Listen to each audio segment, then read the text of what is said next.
Hey everyone, and welcome to the channel. Today I will be talking about the extremely popular, sold to me as a masterpiece of the genre, the manga Monster. This is a crime thriller suspense kind of mystery series, and it was a very interesting ride. Just to give you just the general story, what it's about, we follow Dr. Tenma, who is a genius brain surgeon who makes the decision to save the life of a gunshot victim. He was shot in the head, and instead of helping somebody else, he makes the decision to help this person, and it is a decision that ends up coming to haunt Dr. Tenma. In a cruel twist of fate, the child he saves, ends up becoming a serial killer, a mass murderer, and just a master manipulator all in one. And it is quite the story that is mostly surrounded by themes. For these kinds of reviews, I try to paint it in the picture of, do I think it was worth reading this or not? And overall, yes, I do think that reading Monster is worth it. While this is not the perfect series, the masterpiece that a lot of people try to tell me it was, in my opinion, I do think that it is worth reading. It's not that long, and it is a different taste for what I think most people read when it comes to manga. I will say there are definitely a few things that, if it bothers you, you're not going to enjoy this series, and I will talk about that. But let's start with the positive. Let's be positive about it and talk about some things that I think make this series as good as I think it is, which is an interesting thing to say. I think if I had to give it a rating, and I normally don't give manga ratings like this, I would put it at like a 3-star, meaning I liked it. I think it definitely had some missed opportunities, but the thematical questions it asks are just amazing. And that's actually going to be my first positive.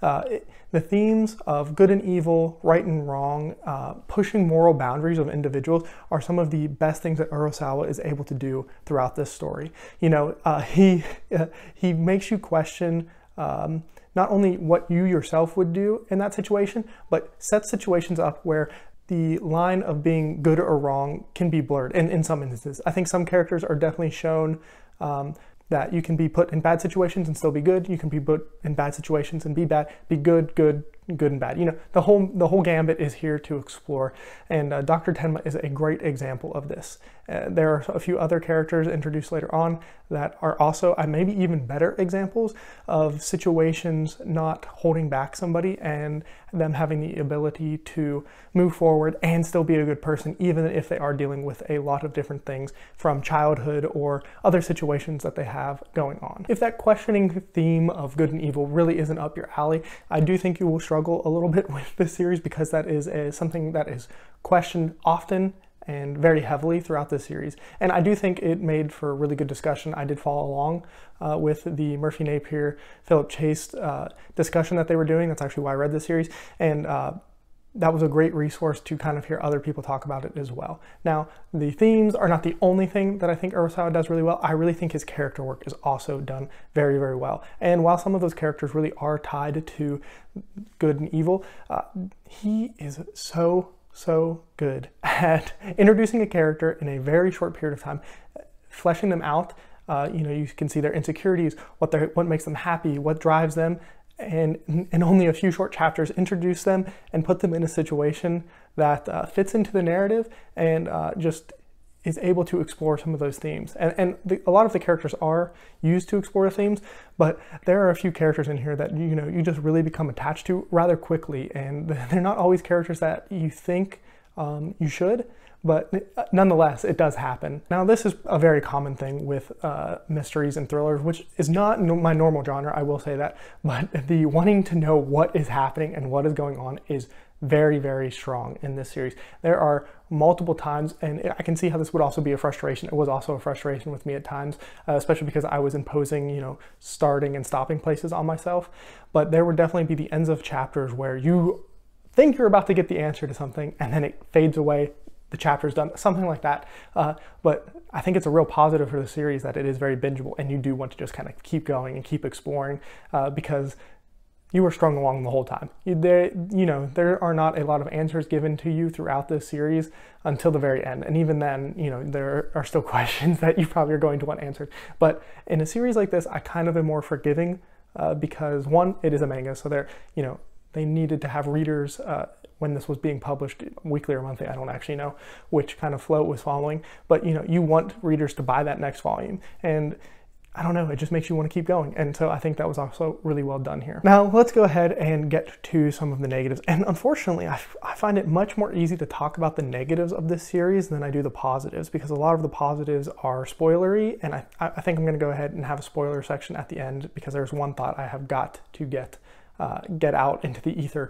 But my first real complaint is that this story, my first real complaint is the amount of plot conveniences in this series are astronomical. And I think that is really what kept this for me being elevated to a higher level of what I think about the story overall. I think it is a good story, but some of the things that you just kind of have to nod your head and accept, it crossed the line of believable and incompetence that just didn't work for me. And, you know, I'm sure there are ways we could explain away some of this stuff, but this is definitely a series where you just got to go with the flow. If you sit too long and think about certain things, you just realize a lot of the cracks are in the foundation of the story, and how just illogical parts of it are, and just how there's just no way in any real scenario, which this is kind of trying to play off in you know, just the real world, just wouldn't work and just wouldn't happen. And that's fine in a story like this, where it is much more about the themes and the suspense than anything, but you can definitely sit and nitpick a lot of things that go on in the story. I will have one in that spoiler section I mentioned. So yeah, that is a huge problem that, fortunately enough, I was able to overlook for the most part, but it still has to come down into the negative category here. Another huge thing that did drive me a little bit crazy is the absolute incompetence of police authority figures, just over and over again. And I mean, this series takes place, you know, post Berlin Wall coming down. And so, you know, there's a lot of Cold War stuff going on that I think is tried, you know, you're supposed to take that as an excuse of how some of these things are going on. But there are just some basic procedural things. I know this, you know, once again, this is part of that nitpicking of the story, but it's really like just the littlest effort by authorities would just change the story a lot. And that was something I was frustrated with more than once. And it's really not even one of the biggest things, but for some reason, personally, that stuck out with me very hard. And it kind of goes into that category of plot conveniences and just kind of having to accept that this is how the story is being told, this is how things are happening, and it just is what it is. Now, I made a video a little while ago talking about how I think endings are overrated. We put too much emphasis on endings. But this could be a negative for a lot of people. For me personally, I don't love the ending, but I don't hate it, and I definitely don't think it ruins the stories. But I know for a lot of people who don't agree with me on that, the ambiguous ending that happens in this story is going to absolutely drive people crazy. Not even just the very, very ending, but how we get to the end. I know there are people who are going to be extremely upset, and why this is a divisive ending for the series. I won't say any more in this section. I'm going to go ahead and have a spoiler section right after this, but just know that if you don't want to see the spoiler section, that the ending may not work for you. It's very divisive. So, you know, keep that in mind. Okay, so now for my quick little spoiler section, where I just kind of have some thoughts that unfortunately I cannot keep spoiler free. I really think that the ending was still okay. I think Jonah is alive. I definitely think that. I think somehow the police didn't, you know, like handcuff and ankle to the bed.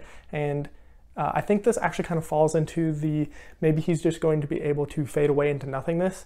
That's kind of what I want to think, that he was planning, you know, his grand plan, and, you know, he didn't get it, but he kind of does. He's going to be able to just disappear and everyone's going to forget about him. That's what I want to think. I don't want to think that he's going to go and try to do this all over again. I think he thinks he's going to be able to just play off that he's still in a coma and fade away into obscurity, which is kind of what he wanted anyway, in a really twisted and evil way.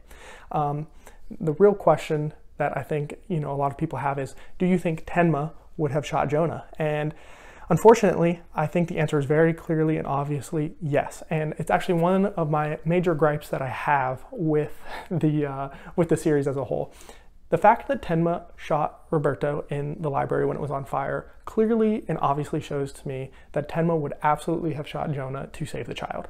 And that's a mistake that I think this story has. I don't know why, but I mean, I do know why. He shot Roberto in the fire. He was trying to save himself. But I think the story and the ending in particular would have been much, much more interesting, and you really would have been able to question the decision that Tenma would have made if he never shot Roberto in the library. I think the fact that he did that, there's no question in my mind that Tenma absolutely would have saved the kid. He would have more than happily have gone to jail if it meant that Jonah wouldn't have been able to hurt that kid. And I think it's a much more interesting conversation to have if he never pulls the trigger on Roberto in the library. But yeah, those are the two big things that I wanted to talk about in the spoiler section. So overall, yes, I do think that Monster is worth reading. You know, it's a good time. It is not a new favorite, top tier for me, but it is a very good story. And if you are specifically into these murder mystery kinds of suspenseful things, you're gonna have a good time with it. And the thematic questioning you can do definitely makes this a really good one to have discussions. So if you have any questions, let me know down in the comments. I'll be more than happy to talk to you. And as always, have a good one.